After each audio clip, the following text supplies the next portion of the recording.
Gotta go fast.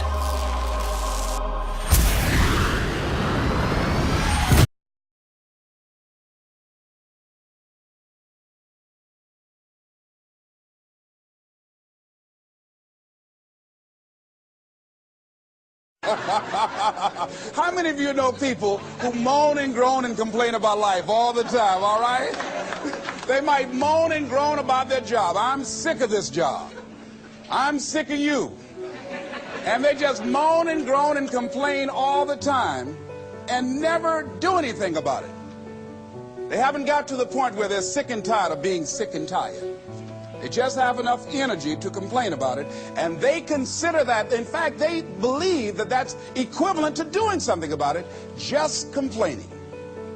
No, that can't get you where you want to go. That cannot create your reality for you. The other thing that keeps most people from realizing their true greatness and their true potential, circumstances, their environment. There are many people who believe because of where they're born, because of the area where they are in life and where they find themselves, that's all they know. Given my circumstances, ladies and gentlemen, I shouldn't be doing what I'm doing right now. See, I know something about you, even not knowing it, that you've got greatness within you. You have the ability to do things that you can't even begin to imagine. You have talents and skills in you that you haven't even begun to reach for yet. No one could have convinced me, given my circumstances, given my background, that I would be doing what I'm doing right now. I was born in Liberty City on a floor in 62nd Street, a twin brother and me. When we were 6 weeks of age, we were adopted.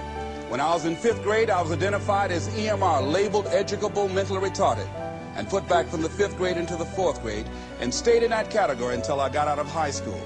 I have no college training, but here's what happened. I had an intervention in my life. A man who saw something in me in a time that I did not see something in myself.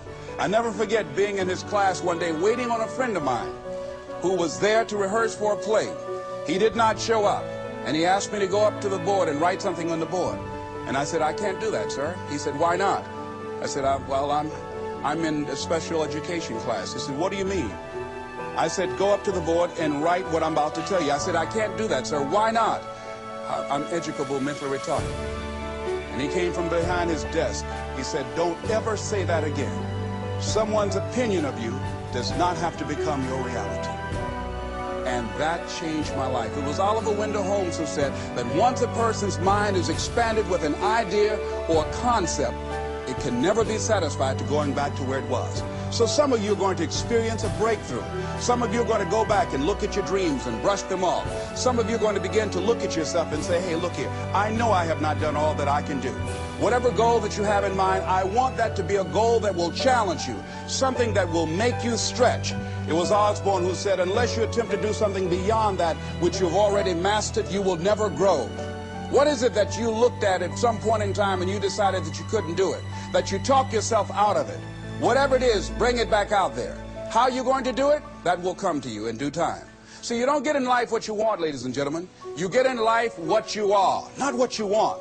And see, the good news is that we can always become more by working to develop ourselves. So the first process of making this your decade, you've got to begin to take a look at your life and look at where are you right now?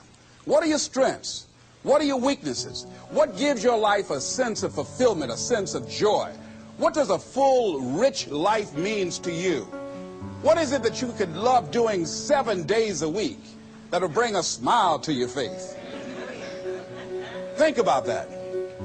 In all the areas of your life, your professional life, your personal life, your family life, your spiritual life, what is it that you'd like to have? Once you begin to determine that, that takes you to the next step. And that is, once you decide what it is that you want, now you've got to decide that you deserve that. Repeat after me, please. I deserve the best that life has to offer. I deserve to find my purpose in life. Shake somebody's hand on your right and left and say, find your purpose.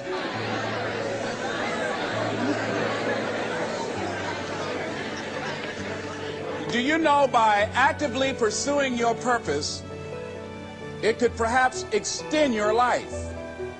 The #1 killer in this country of all the diseases we have heart disease.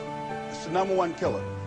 And if you ask most people, when is it that the majority of people have their first major heart attack? Some people will tell you as a result of obesity, or smoking cigarettes, or high cholesterol, or high blood pressure. And all of those are contributing factors. However, the truth of the matter is that most people don't realize that the majority of people suffer their first major heart attack on Monday morning between 8 a.m. and 9 a.m. People getting ready to go to jobs that they don't like, jobs that are making them sick. You see, when you're not pursuing your goal, you are literally committing spiritual suicide. When you have some goal out here that you're stretching for and reaching for that takes you out of your comfort zone, you'll find out some talents and abilities you have that you didn't know you had. I started speaking just to elementary school kids because I knew they didn't know what I was talking about. And they gave me all kind of standing ovation. We like you, yeah. Then I graduated up to junior high school, and then to senior high school, and then to various community groups and church groups and civic associations, and then to colleges and to businesses. Now I'm traveling across the country and then traveling nationally and internationally. But I never would have discovered what I'm able to do right now if I wasn't willing to take a chance. And you've got to be willing to do that. You've got to believe in yourself.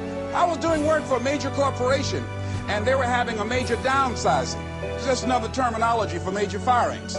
And so the people that were working there, they approached them and said, listen, you are eligible for early retirement. We will give you a buyout package of $300,000 if you take it within this time frame. However, after this time frame, when we have the downsizing, you might be among the people cut, and you will lose all benefits that we're talking about right now. And the most you can get is 2 weeks severance pay.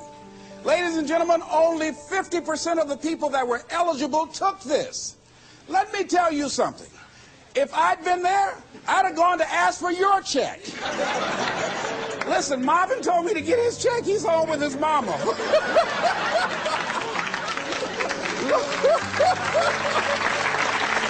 What?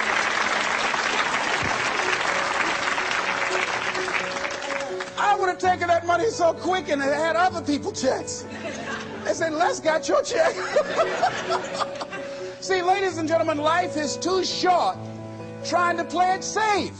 It's too short and unpredictable, being miserable. It's too short for that. Here's the thing. There's no safe position in life. Let me tell you why. It's a quiet secret that most people don't realize. You can't get out of life alive.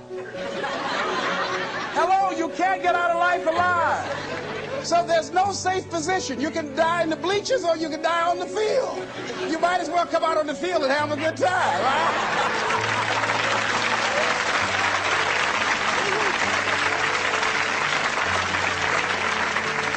So if you want to make this your decade, you've got to decide to be bold. See, you got to be bold in life. You got to take life on. I remember I was at a major corporation. I had to give a presentation, and there were two guys sitting across from me, and the guy said to the other fellow, looking at the last two finalists, and that involved my firm and their firm, said, listen, looking at the credentials, this guy doesn't have any credentials. We have an advantage here. We've got 2 PhDs between us. I got up and I went in the bathroom and started talking to myself. I said, Les Brown, what do you care about their 2 PhDs? You have 6 children and a mama to take care of. And I went in that meeting, and first of all, I went there walking bold, looking good, feeling good, and smelling good, all right?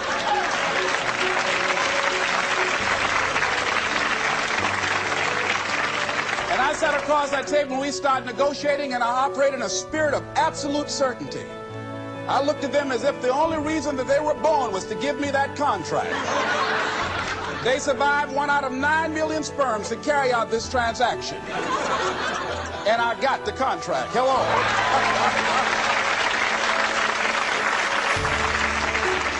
So you got to decide to be bold. Most people go through life trying to creep. No, no, no. Trying to be casual about it. No, no, no. You go through life being casual, you'll end up a casualty. No. You've got to be bold in life. You've got to take life on.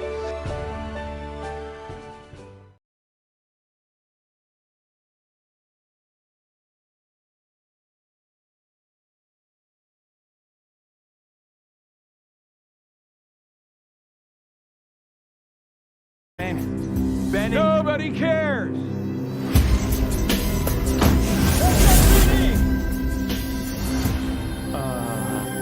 Meow. Oh, come on. Okay, pal, I want to answer. Basically, it looks like a cat saved the planet.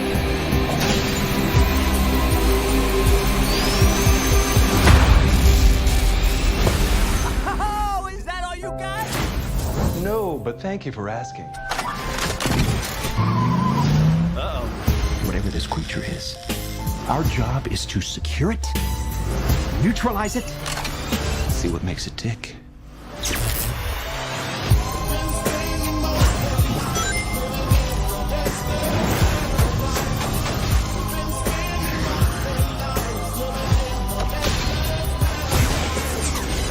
Look at this. I took 9 million steps today.